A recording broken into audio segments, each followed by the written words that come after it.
En esta ocasión quisiera hacer referencia a un tema bastante controversial, el cual ha salido a la palestra estos días, como es el tema del aborto.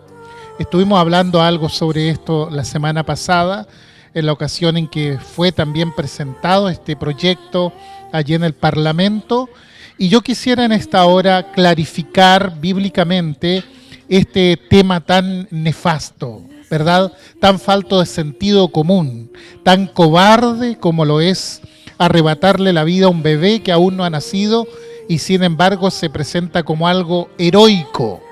Como les decía, el miércoles 13 de enero, como si de una prioridad se tratara, se abrió el tema del aborto libre hasta la semana 14 de gestación, allí en el Congreso de nuestra nación. Y para los que tuvieron la oportunidad también de ver noticias, el día 14 de enero, el presidente argentino Alberto Fernández promulgó oficialmente como ley de la República el aborto libre en ese país. Es lo que está sucediendo y nosotros como cristianos, como creyentes en Cristo el Señor, tenemos el deber de levantar la voz por aquellos que ni siquiera pueden defenderse. Quiero tomar a modo de introducción dos porciones de los salmos que hablan sobre la vida intrauterina, por decirlo de alguna manera, y que son interesantes de considerar. Primero, porque es palabra de Dios para nosotros, y segundo, porque estos salmos se escribieron hace 3000 años atrás, es decir, con un pensamiento muy distinto de la vida, cuando no había el avance científico que tenemos nosotros el día de hoy. Me refiero al Salmo 139, del cual leeré los versículos 13 al 16, y el Salmo 22, del cual también tomaré algunos versículos. El Salmo 139 dice: porque tú formaste mis entrañas, tú me hiciste en el vientre de mi madre. Te alabaré porque formidables, maravillosas son tus obras. Estoy maravillado y mi alma lo sabe muy bien. No fue encubierto de ti mi cuerpo, bien que en oculto fui formado y entretejido en lo más profundo de la tierra. Mi embrión vieron tus ojos, y en tu libro estaban escritas todas aquellas cosas que fueron luego formadas sin faltar una de ellas. Gloria a Dios por su palabra.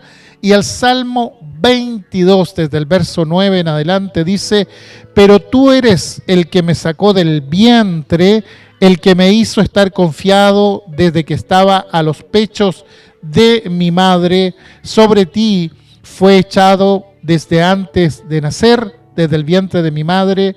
Tú eres mi Dios.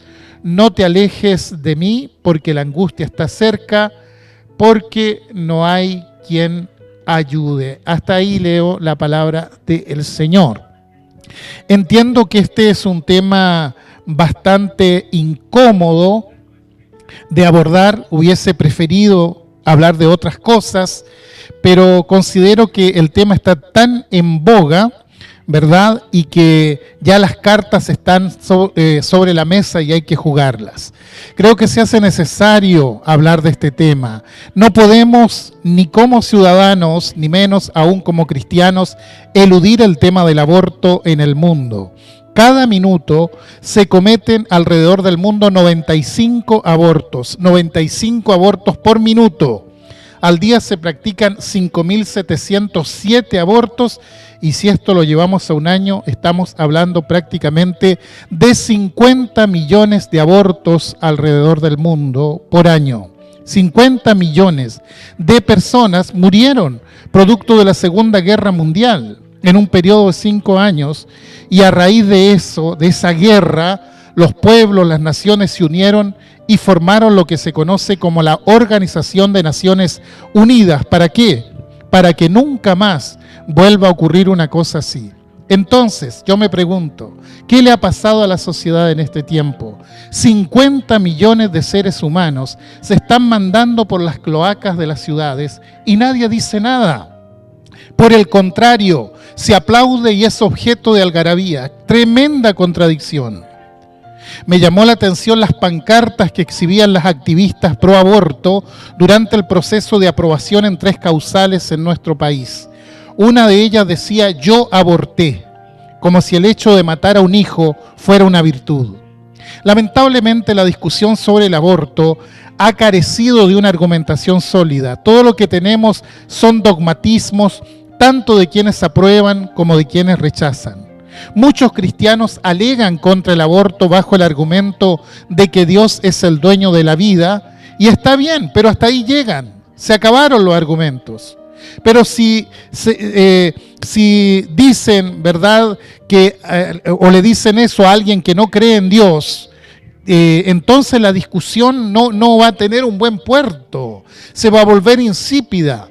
Por ahí las personas que están a favor arguyen diciendo que la mujer es libre de decidir sobre su cuerpo y ya no llegan más allá. Hasta ahí se llega, nada más. No hay una profundización al respecto. Como decía, se han caído en los dogmatismos. Pero no se puede algo tan serio ser defendido desde una postura dogmática. Por supuesto, nosotros tenemos y creemos ciertas cosas dogmáticas. No digo que ahí esté el problema. El tema es que las tengo que defender racionalmente.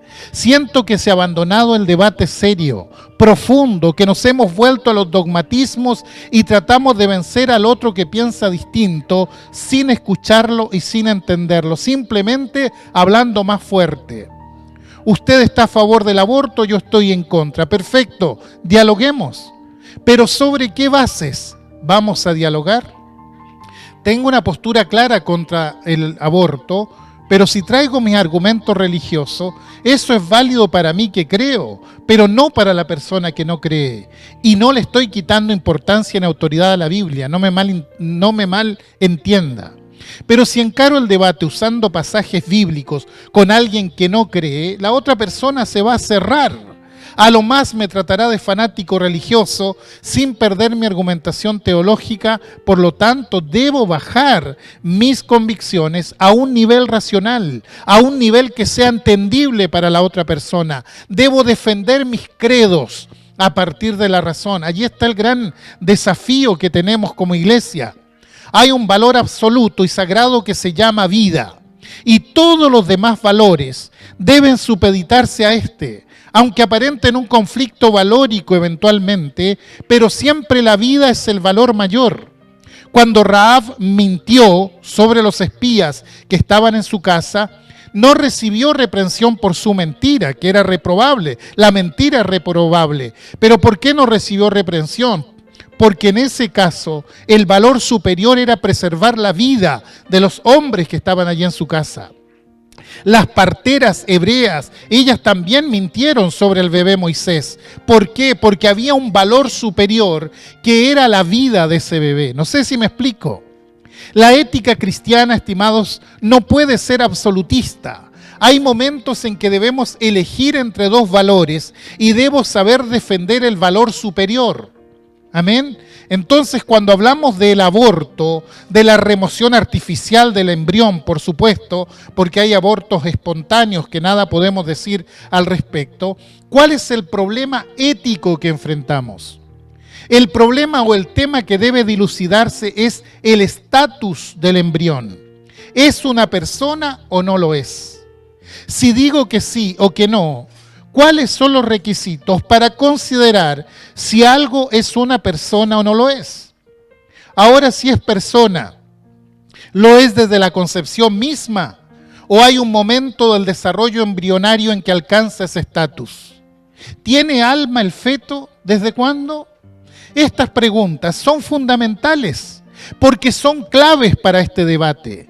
Porque el problema no pasa por estar a favor o en contra. Yo acepto el aborto si alguien me demuestra científicamente que lo que hay en el vientre de una madre no es una vida humana.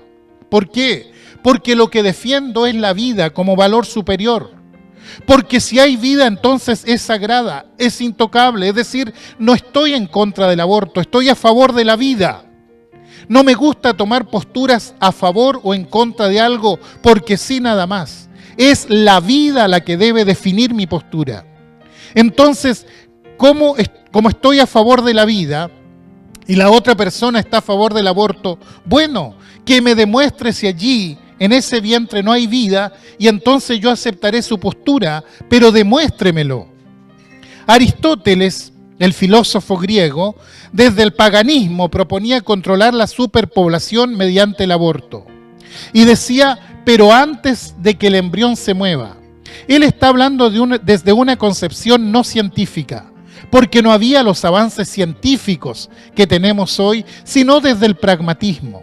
Entonces decía, se puede abortar antes que el embrión se mueva, antes que el embrión sea sensible. Es decir, el carácter criminal o inocente de esta práctica dependía, a su parecer, de esta circunstancia.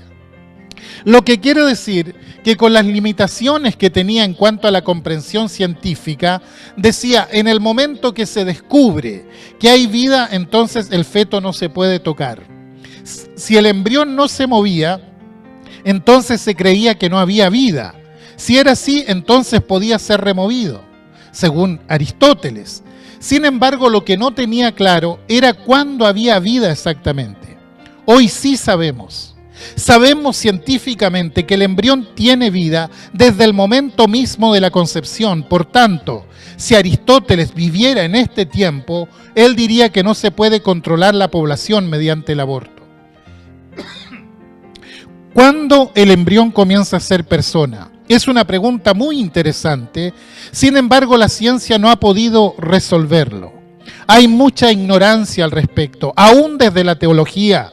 Lo que sabemos es lo que hemos leído de David cuando dice, tú, Dios, formaste mis entrañas, tú me hiciste en el vientre de mi madre, te alabaré, porque formidables, maravillosas son tus obras. Está diciendo que Dios actúa en el vientre materno como un tejedor urdiendo el telar del cuerpo.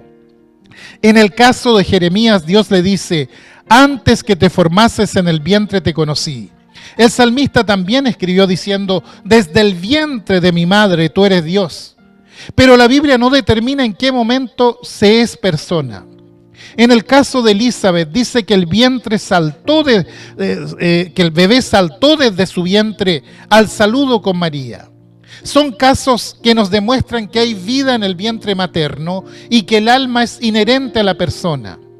¿Qué sabemos nosotros? Que cuando se unen las células, espermio y óvulo, ya hay un proyecto de vida. Científicamente no podemos determinar qué estatus tiene, pero indudablemente dará como resultado un ser humano, por lo cual debe ser respetado.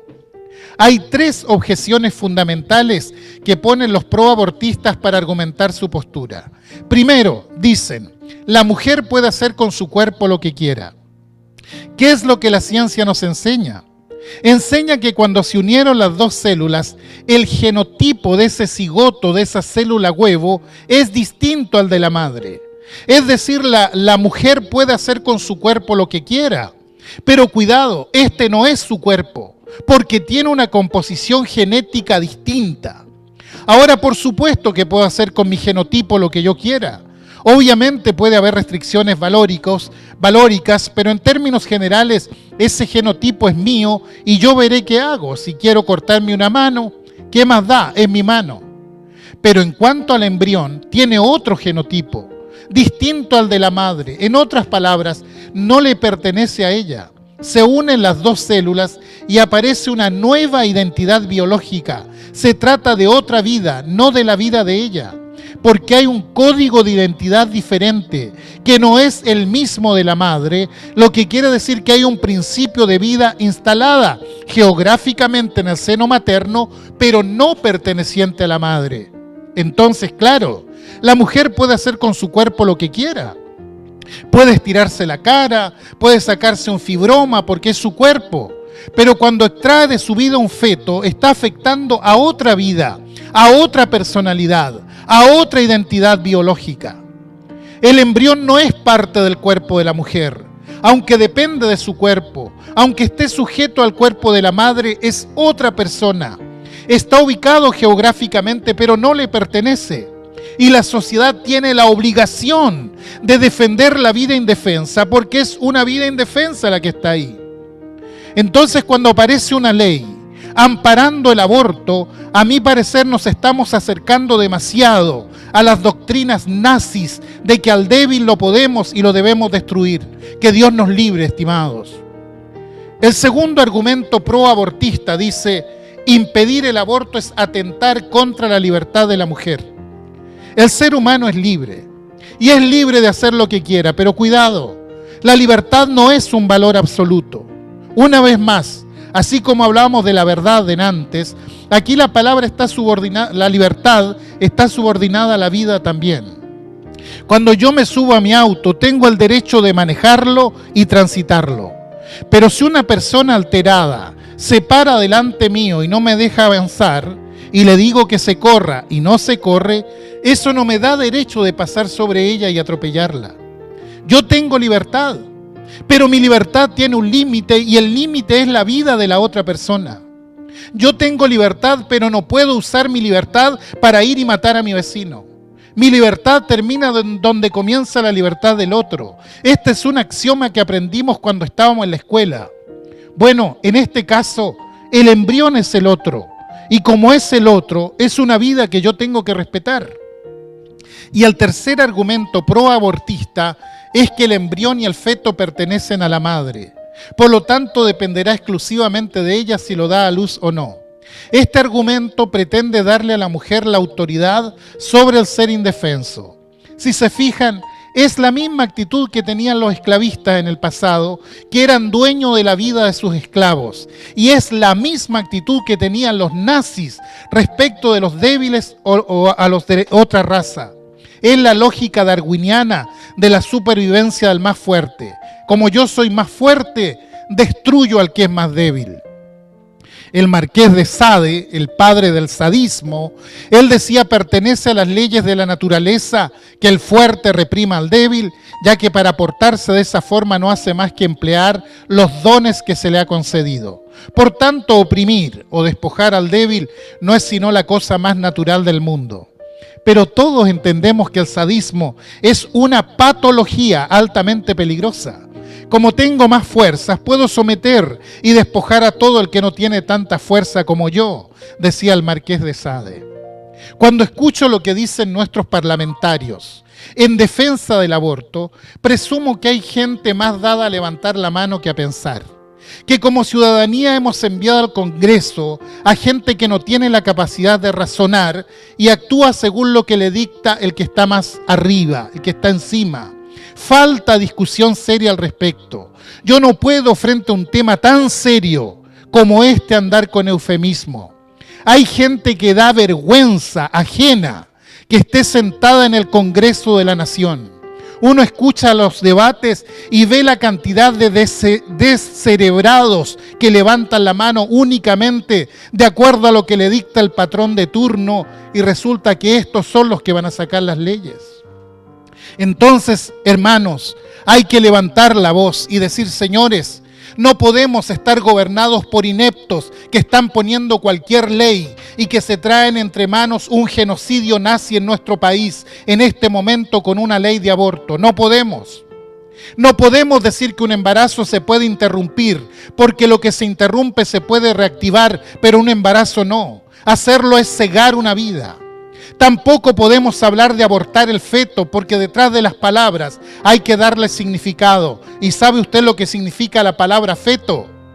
La palabra feto proviene del latín descendencia. Entonces no es abortar el feto, es matar al hijo. Por tanto, no puedo levantar un cartel que diga yo aborté, como si fuera lo más épico de la vida, no. Tiene que decir yo maté a mi hijo.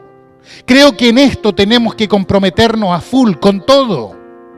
Tenemos que inmiscuirnos fuertemente en un compromiso social por la defensa de la vida humana. No basta solo con decir estoy contra el aborto. Hay que hacer sentir esa premisa para que en este país no siga avanzando esta campaña nauseabunda de muerte y de desapego por la vida humana. Abramos el tema de conversación con el vecino, con el compañero de trabajo. Vayamos al internet y abramos sitios donde se hable claramente de esto. Y por favor, evitemos los dogmatismos. No es que yo creo porque cree el otro, no. presentemos argumentos sólidos que sustentan nuestra postura frente a esto. Saben, con el aborto la vida deja de ser un valor sagrado. Si yo acepto el aborto hoy, mañana voy a tener que aceptar la eutanasia después de los 65 años, porque ¿qué diferencia hay? ¿Acaso ya no se planteó el tema también en el Congreso este año? ¿Y cuánto llevamos del año? 18 días. Abramos los ojos. La agenda atea y antivalórica está corriendo en estos tiempos de pandemia. Necesitamos despertar para entender la barbaridad que se está cometiendo. Los espartanos en la antigüedad tenían un consejo de ancianos que controlaban los nacimientos.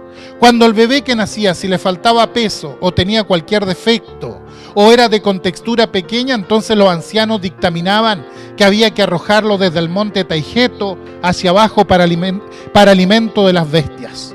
Y nosotros decimos, ¡qué bárbaros! Los romanos ponían al bebé desnudo sobre una sábana delante del padre. Si el padre lo reconocía, entonces recibía el nombre de su padre. De lo contrario, se le consideraba expósito. ¿Sabe usted lo que significa eso? Que había un poste en la ciudad donde ese bebé que era rechazado por su padre se le colocaba y cualquiera se lo podía llevar para hacer con él cualquier cosa. Algunos lo llevaban para tenerlo de esclavo, otros lo llevaban para tirarlo como alimento de los chanchos. Daba lo mismo. Entonces nosotros, como sociedad civilizada, nos escandalizamos. Pensamos de ellos como gente desnaturalizada, salvajes, insensibles. Sin embargo, queremos hacer exactamente lo mismo, solo que con más hipocresía. Lo hacemos antes que nazcan. Vivimos en una sociedad hipócrita, donde sus legisladores son hipócritas también. ¿Por qué? Porque aprueban la muerte de bebés no deseados, pero al poco andar levantan la bandera de los derechos humanos. ¿Y quién defiende a los miles que son asesinados en el vientre de sus madres? ¿Dónde están los derechos humanos para ellos? No podemos llenarnos la boca hablando de derechos humanos si estamos matando a los niños antes de su nacimiento. Es una hipocresía total. Estamos volviendo a lo mismo que hacían los romanos y hacían los espartanos. Cuando Esparta o Roma hacían esto, el cristianismo todavía no había surgido. El cristianismo cambió el estado de las cosas porque pregonó una verdad de que el hombre es imagen de Dios y que por tanto la vida del hombre es inviolable. La vida humana es sagrada desde su concepción.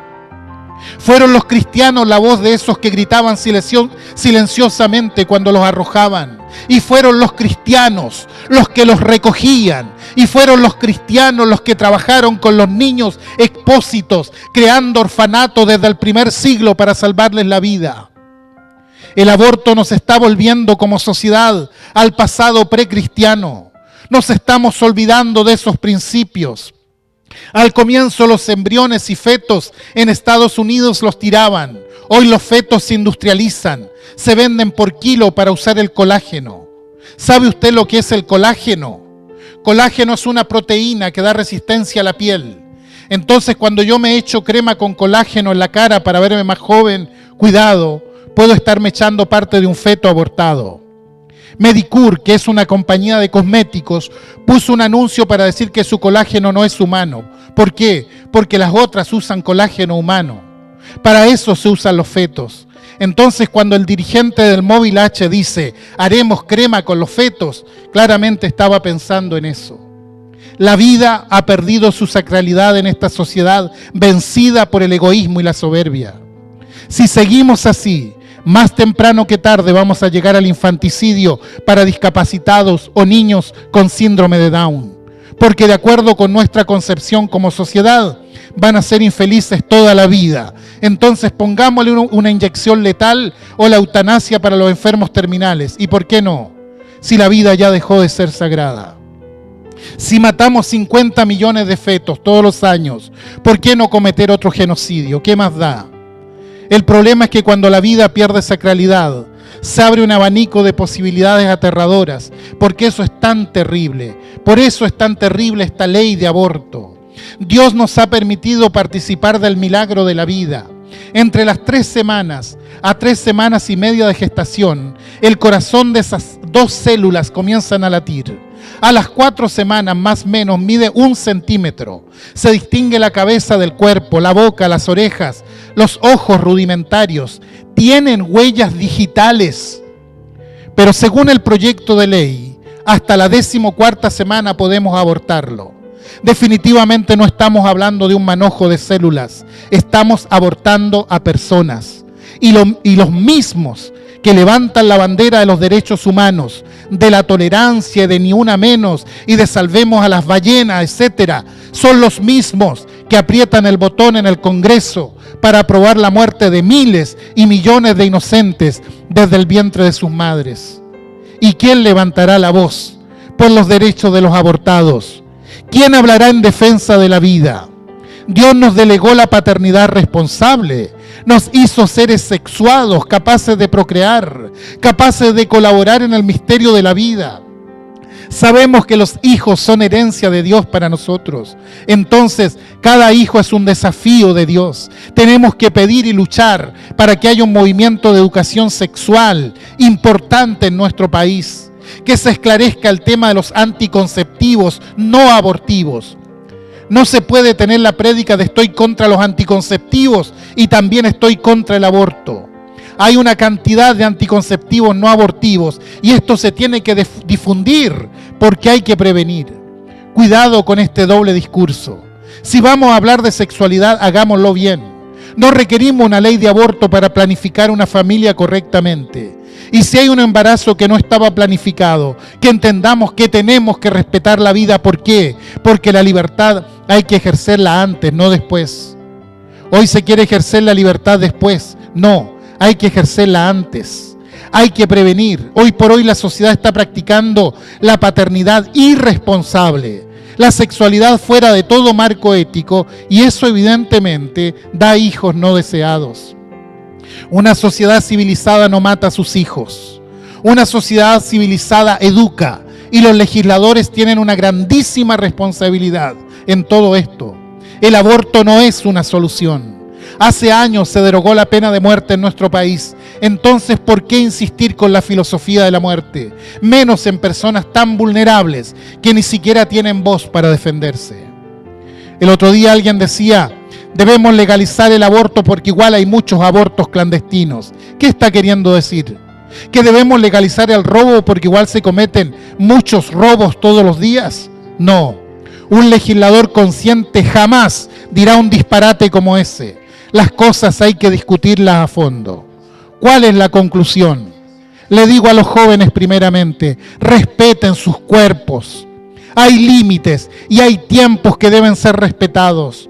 No entremos en esta vorágine porque es destructiva, porque un adolescente que aborta no es la misma después del aborto. Las secuelas quedan y uno como pastor más de una vez ha tenido que lidiar con esto. Hay secuelas psicológicas y espirituales muy profundas. Hay culpas que parece que no hay forma de poder expiarlas. Hay gente que cae en profundos estados depresivos, tendencia al suicidio en muchos que han hecho esto cuando toman conciencia. Hay que tener cuidado. Esta es la realidad. No ese verso que sale por televisión ahora, de esta televisión ideologizada, de que no pasa nada, porque pasa y pasa mucho.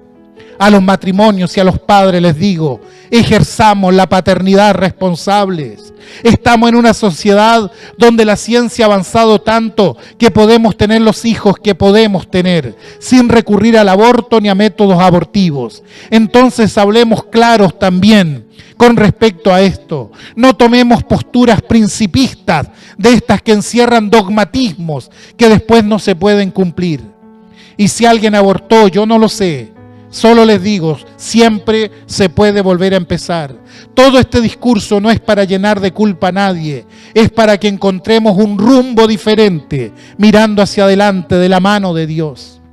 Finalmente les digo a todos, vivimos en una sociedad sin rumbo, una sociedad que ha perdido el autorrespeto, donde la dignidad del ser humano ha sido mancillada. Se ha olvidado que el ser humano es imagen de Dios. Quisiera terminar con las palabras con las que el salmista, allí en el Salmo 22, dice, y Dios quiere que sean suficientes para cerrar esta ponencia en esta hora. Que la sintamos como las palabras de todos los embriones y de todos los fetos que en este momento están en el vientre materno. Desde el vientre de mi madre, tú eres mi Dios. No te alejes de mí, porque la angustia está cerca, porque no hay quien ayude. Quisiera pensar que esta vez ese grito silencioso va a encontrar en todos nosotros a alguien que realmente ayude. Que Dios nos bendiga.